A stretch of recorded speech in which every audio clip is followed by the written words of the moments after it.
Hello friend, जय श्री कृष्णा। हर हर महादेव। तो आप देख रहे होंगे ये कहाँ से मिठाई फूलों की दुकान आ गई है। तो हम आपको बताते हैं, ये है हमारे प्रयागराज वाली ट्रिप, जिसमें हम सबसे पहले पहुँचे माँ पीताम्बरा पीठ पे, माँ पीताम्बरा के दर्शन करने के लिए, क्योंकि शनिवार का दिन था। और भैया और ये सभी लोग कहने लगे कि आज शनिवार का दिन है, माँ धूमावती के भी दर्शन अपन को हो सकते हैं। सुबह का टाइम है, अपन जल्दी से पहुँचते हैं। तो हम लोग सभी वहीं पहुँच गए थे। ये हमने बाहर फ़ोटो निकाले, क्योंकि वहाँ आपको एक बैनर दिख रहा होगा जिसमें मोबाइल और बेल्ट वगैरह नहीं ले जाने के लिए बोला गया था। वहाँ पे कोई भी अपना मोबाइल नहीं ले जा रहा था। जो पास में भीड़ लगी है ना, वहाँ पे सब अपने अपने मोबाइल जमा करवा रहे थे। तो हम लोगों ने वहीं 2-3 फ़ोटो निकाले अपने, और अपने मोबाइल को रखा, माँ पीताम्बरा के दर्शन किए। उसके बाद पार्टी हुई। ये क्या कर रहा गौरिक? और बहुत अच्छी पार्टी हुई। इस पार्टी का राज मैं लास्ट में आपको बताऊंगी कि ये पार्टी इतनी अच्छी कैसे हो सकी है। तो उसके लिए आपको पूरा वीडियो देखना पड़ेगा। फिर हम देखिए, क्या ही हाईवे था यार, बुंदेलखंड एक्सप्रेस। ऐसा हाईवे तो मैंने आज तक अपनी लाइफ में देखा ही नहीं था। क्या ही हाईवे था, इतना लंबा हाईवे, मतलब 250 पौने 300 किलोमीटर का हाईवे था। और जिसपे मतलब दोनों साइड से कवर लगे हुए थे, और कोई भी दुकान नहीं, कोई भी कहीं पे, मतलब कहीं रुकने वाला कोई ऑप्शन ही नहीं था।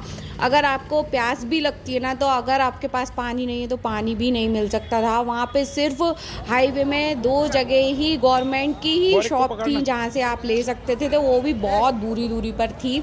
तो बहुत ही मस्त हाईवे था। हम पहुँच गए हैं, और ये आपको प्रयागराज में पहुँचने के बाद हमने स्नान कर लिया, और नहाने के बाद जो पूजन होती है हम आपको पहले वो बता रहे हैं, नहाने वाला सीन। और वहाँ पहुँचने वाला, वहाँ जो मेला प्रांगण जो सजाया गया था, वो हम आपको बाद में दिखाएंगे। क्योंकि मुझे ऐसा लगा कि जो पूजन वाला पार्ट था ना, वो थोड़ा सा उजाले का था, तो उसको आपको पहले बताना चाहिए। तो बस मैंने वही पहले शूट करके कर लिया है। और पूजन के लिए सारी सामान जो मुझे, मतलब मैंने अपने पूर्वजों से और पंडितों से सुना था, कौशिक जी महाराज से जो सुना था, वो सभी लेकर गई थी।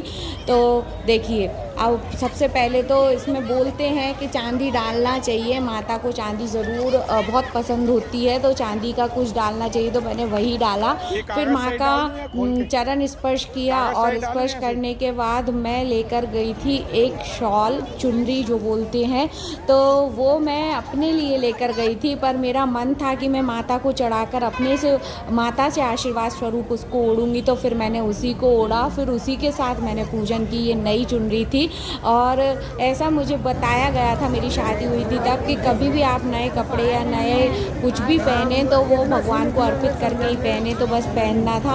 और फिर मैंने उसके बाद पूरा, और अपना और मेरे भैया जो हैं, भाभी के भैया पास में खड़े हुए हैं, दोनों के लिए एक चौक बनाया, उसमें चावल रखे और कलश को स्थापित किया। कलश में मैंने 5 चीज़ें डाली थी, जिसमें 5 पत्ते थे, नारियल था, और हल्दी, आटी, और गोल सुपारी, चावल पीले किए हुए, और गंगा जल।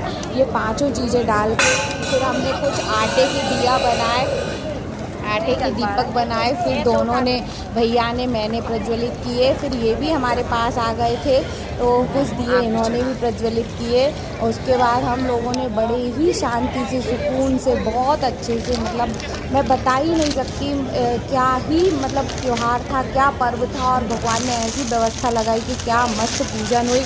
फिर हम लोगों ने माता के लिए चुनरी, गंगा मैया के लिए जो चुनरी ले गए थे, साड़ी, तो चुनरी तो मुझे नहीं मिल पाई थी, पर मैं साड़ी लेकर गई थी। तो बस वही साड़ी मैंने माता को वहाँ पे पूजन करने के बाद भैया और इनके हाथ से माता को ओढ़वा दी।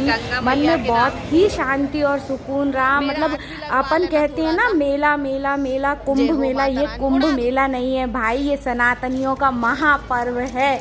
और इस पर्व को जितने उत्साह से मनाया जाता है ना, क्या ही मज़ा आता है। वहाँ ऐसा मेला जैसा फील ही नहीं हो रहा था, वहाँ लग रहा था कि सनातनियों का सबसे बड़ा त्योहार, पर्व, उत्सव जो है ना वो यही है। और माँ के दर्शन करके, माँ की गोद में बैठ के, माँ के साथ नहा के, मतलब जो मन में शांति हुई वो मैं आपको बता ही नहीं सकती। फिर जैसे ही हमने साड़ी उड़ाई तो वहाँ पे बहुत सारे लोग होते हैं जो ले लेते हैं, तो उन लोगों ने ले ली। ठीक है, अपन को तो माता को उड़ाना है, उसके बाद जो पहने माता का जिसको आशीर्वाद मिले उसको ठीक है। और बस ये करते हुए ना सूरज भी अपनी आभा बिखेर चुका था। इतनी प्यारी सूरज की रोशनी हुई ना कि मैं आपको क्या ही बताऊं। अब मैं सारी पूजन करवा रही थी तो इनके साथ ना पानी में कलश प्रवाहित करने के लिए मैं जा नहीं सकती थी, तो मैंने अपना हाथ वहीं से इनको स्पर्श कराया और भैया और इन्होंने दोनों ने कलश को वहीं प्रवाहित किया। उसमें जो 5 चीज़ें डली थी वो भी मैंने डाल दी थी, आपको मैंने पहले भी बताया। और बस 5 चीज़ें डाल के इन्होंने प्रवाहित किया। उसको भी वहाँ लोग रहते हैं वो तुरंत ही ले लेते हैं, पर मन में बहुत शांति हुई ना कि जो लिया ना लिया पर मैं तो अपने साइड से माँ को अर्पित कर पाई और जितना बना, क्योंकि माँ को तो कोई कुछ दे ही नहीं सकता, भगवान को कोई क्या दे सकता है, उन्हीं का दिया हमारे पास सब कुछ होता है। पर उसमें से भी अगर 1-8% भी हम कुछ कर पाते हैं तो मन को बड़ी शांति होती है। और बस फिर इन्होंने दीपक प्रवाहित किया, भैया को भी दीपक दिया और दोनों लोग आगे गए। मैं बस यहीं से हाथ स्पर्श करके छोड़ रही थी क्योंकि पानी में मैं ज़्यादा जा नहीं सकती थी। मेरे साथ था छोटा सा बेटा, तो वो कंटिन्यू रो रहा था और उसको भी घाट पे अकेला नहीं छोड़ सकते थे। तो बस अब मैं आपको सूरज की रोशनी अगर दिखाऊं ना तो आप देख के बोलेंगे वाह यार क्या ही रोशनी है। मतलब ये सब करते करते ना हमें सुबह हो गई थी और हम लोग ना रात में मतलब अंधेरे में पहुंचे थे वहाँ पे घाट पे। फिर मैंने सारी पूजन होने के बाद, दीपक जलने के बाद, जहाँ हमने पूजन की थी कलश की, वहाँ से मैंने गंगा मैया, त्रिवेणी मैया से सुहाग लिया और माँ से प्रार्थना की, माँ मेरे जैसे सुहाग सबका अमर रखना। और जैसे मेरे पूजन करते समय सूरज की रोशनी, सूरज साक्षी हुआ है मेरे सुहाग की रक्षा के लिए, हमेशा मैया ऐसे सभी के सुहाग को अमर रखना। यही प्रार्थना के साथ मैंने पूजन किया। फिर मेरा भी मन था कि मुझे भी दीप प्रवाहित करना चाहिए, तो फिर मैंने इनको अपना मोबाइल दिया और मैंने माता को दीप अर्पण किया। और बहुत ही मतलब आपको मेरे बोलने साथ भी लग रहा होगा कि मुझे कितनी बड़ी खुशी हुई होगी ये दर्शन करने के लिए कि मतलब मैं बहुत मन था मेरा जाने के लिए। और देखिए जैसे ही मैंने दीपक प्रवाहित किया तो जो मैंने चूड़ियाँ माँ को, चूड़ी और कंगन लाख के भी चढ़ाए थे, तो लाख के कंगन तो वो ले गई थी जो ले गई थी, पर चूड़ियाँ वहीं छोड़ गई थी। एकदम मेरी निगाह उस पर गई, मैंने उनको स्वीकार किया, उठाया, माथे से लगाया और अपनी भाभी को और खुद को दोनों ने एक एक चूड़ी माँ का आशीर्वाद समझ के पहना। देखिए मैंने आपको सारा कुछ बताया और बहुत ही अलग ही अनुभूति थी। ये हम लोग जब जा रहे हैं ना तब की फ़ोटो है, ये मैंने बाद में इसलिए ऐड किया है कि इस टाइम पे अंधेरा था। देखिए आप, ये हम लोग पहुँचे हैं और अभी हम पैदल चल रहे हैं, पर भगवान की कृपा इतनी अच्छी हुई ना, लोग 25 किलोमीटर कम से कम चल रहे हैं और हम लोगों की जो कार पार्किंग थी ना वो बिल्कुल अरेल घाट से 1 किलोमीटर के अंदर में ही थी और हम लोगों को बिल्कुल पैदल, मतलब 1 किलोमीटर क्या पैदल चलना होता है यार, इतने बड़े पर्व में जा रहे हैं और इतना भी नहीं करेंगे तो क्या मतलब है। तो मतलब हम इतना ना के बराबर चले और हम बहुत अच्छे से घाट पे पहुँचे। और देखिए अंधेरा, मतलब लाइटिंग थी जिससे ये उजाला था, बाकी वहाँ पे कोई उजाला नहीं था, कोई सुबह नहीं थी। ये मेन गेट है कुंभ मेले का। उसके बाद हमें जाके जब वहाँ हम खड़े हुए ना तो ऐसा लगा कि अब तो मैया हमको निला ही देंगी, अब तो मैया हमें अपना आशीर्वाद दे ही देंगी। और बस इसी खुशी में पहले हमने सारा फ़ोटो ली और फिर उसके बाद हम लोगों ने स्नान किया। तो मेरा बेटा बहुत छोटा था, उसको बहुत ठंड लग रही थी और पानी बहुत ठंडा था। उसके बाद दीप प्रज्वलन किया और जैसे ही हम बाहर निकले ना तो बेटा तो बहुत ही रो रहा था, बहुत ही रो रहा था। तो हम जल्दी से डुबकियाँ लगाए और निकल के आ गए थे बाहर। उसकी तो यह कंडीशन थी कि वो कपकपाते हुए, जब तक सूरज नहीं निकला ना तब तक वो कपकपाता ही रहा। उसको मतलब कैसे भी कंट्रोल कर रहे थे ना, वो हो ही नहीं रहा था। तो जब ये कंट्रोल हुआ ना उसके बाद फिर थोड़ा थोड़ा उजाला हो गया था और फिर हमने पूजन की थी। देखिए उसको ना उसके पापा ने अपनी जैकेट पहना दी थी, मामा जी ने टोपा लगा दिया था और काग भगोड़ा का पूरा रूप ले लिया था, पर फिर भी वो ना कांपता हुआ बंद नहीं हो रहा था। और भैया उसको चिढ़ा रहे थे ना कुल्फ़ी जम गई करके, तो वो कह रहा था मार दूंगा। मतलब उसने इतना परेशान किया मैं क्या ही बताऊं। और पर मज़े बहुत आए। और जैसे ही हम लोग ना नहा के सब पूरी देखो साड़ी वाड़ी सब मतलब माँ की पूजन करके जैसे ही हम वहाँ से लौटे ना, तो मन हो ही नहीं रहा था वापस लौटने का, पर लौटना तो था ही ना, क्योंकि सरकार का भी ये कहना है अपना काम करने के बाद तुरंत निकल लें स्नान करने के बाद, क्योंकि जैसे ही वहाँ भीड़ ज़्यादा इकट्ठा हो जाती है तो उनको भी परेशानी आती है व्यवस्था बनाने में। तो हमारा काम हो गया था, माता ने आशीर्वाद दे ही दिया था, तो ज़्यादा रुकने से कोई फ़ायदा भी नहीं था।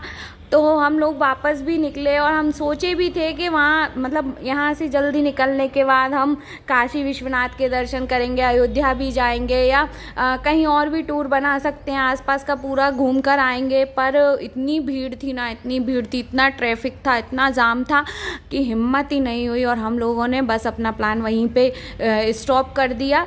स्टॉप करने के बाद हम लोग ना लौटते समय, इधर से जाते समय हमने माँ पीताम्बरा के दर्शन किए जो मैंने आपको बताए थे, और लौटते समय हमने माँ मतलब चित्रकूट घाट पे हमने दर्शन किए, चित्रकूट के घाट पे। तो ये लास्ट में जब इतना बड़ा पर्व था तो सेलिब्रेशन तो बनता ही था, तो कुछ तो फ़ोटो खींचे ही थे। बस इस टाइम पे जाके मेरे बेटे को थोड़ी सी स्माइल आई थी जब सूरज की रोशनी पूरे में हो गई थी, नहीं तो उसके पहले तक तो वो बहुत रो रहा था। और फिर तो क्या बोलता है, जैसे ही रोशनी आई ना सूरज की, अब मैं गंगा में नहा लूँगा, मैं डुबकी लगा लूँगा, ऐसे कर रहा था। मतलब बाद में उसको कंट्रोल करना मुश्किल हो रहा था और अंधेरे में तो नहाते टाइम वो बहुत रो रहा था। पर फिर देखिए फिर बहुत अच्छा हो गया। उसके बाद हम गए थे चित्रकूट के घाट पे, और ये मेरी भाभी हैं जो उनके भैया उनके साथ में हैं। फिर हम चित्रकूट के घाट पे गए, वहाँ भी हम लोगों ने पूजन किया।